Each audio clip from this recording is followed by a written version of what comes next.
Vous connaissez ces paroles terrifiantes de Jésus en Matthieu chapitre 7 quand il dit « Ce n'est pas ceux qui me disent Seigneur, Seigneur qui entreront dans le royaume du ciel, mais seulement celui qui fait la volonté de mon Père. » La question que beaucoup se posent c'est « Mais c'est quoi la volonté du Père pour que j'entre au paradis ?» Eh bien, je vais vous donner deux explications. Une explication dans ce contexte-là, dans le contexte du sermon sur la montagne, mais aussi en Jean chapitre 6, Jésus définit clairement quelle est la volonté du Père. Si vous allez au chapitre 5, au verset 48, vous avez la volonté du Père à la base. Écoutez, « Soyez donc parfaits comme votre Père céleste est parfait. » Dieu, il veut que nous soyons parfaits comme lui. Vous allez me dire, oui, bon, comment est-ce que je peux faire pour être parfait? Vous ne le pouvez pas, justement. C'est pour ça que Jésus, il donne un standard de perfection à atteindre pour qu'on le vise de manière permanente. Et c'est ce que la loi nous montre à la base,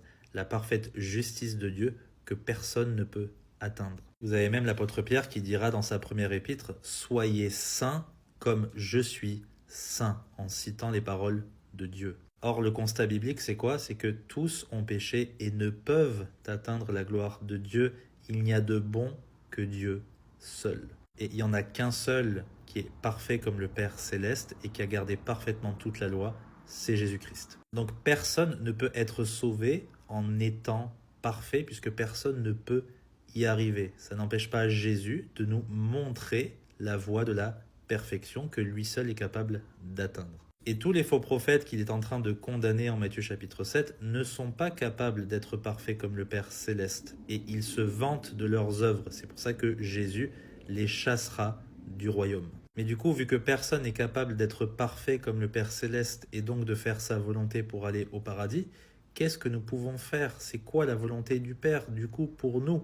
Eh bien, Jésus nous le dit en Jean chapitre 6. C'est ici la volonté de celui qui m'a envoyé, que quiconque contemple le Fils et croit en lui ait la vie éternelle, et je le ressusciterai au dernier jour. Il ne dit pas celui qui contemple le Fils et fait de belles œuvres, chasse des démons, fait de belles prières. Non, il dit celui qui contemple le Fils et croit en lui aura la vie éternelle. L'objet de votre foi doit être ce que Christ accomplit pour vous, pas ce que vous pensez accomplir pour Christ. Parce que si vous faites ça, c'est que vous n'avez pas confiance en Christ, vous avez confiance en vous-même. Mais vous êtes pécheur et vous ne pouvez pas atteindre la gloire de Dieu. Vous êtes un ouvrier d'iniquité. C'est pour ça que, en croyant en Christ, vous héritez de sa justice et vous pouvez être sauvé. Voilà ce qu'enseigne tout le Nouveau Testament du début à la fin. C'est par la grâce que vous êtes sauvés par le moyen de la foi et cela non de vous-même. C'est le don de Dieu, c'est le cadeau de Dieu, non des œuvres afin que personne ne se glorifie. J'espère que c'est clair pour vous. Que Dieu vous bénisse.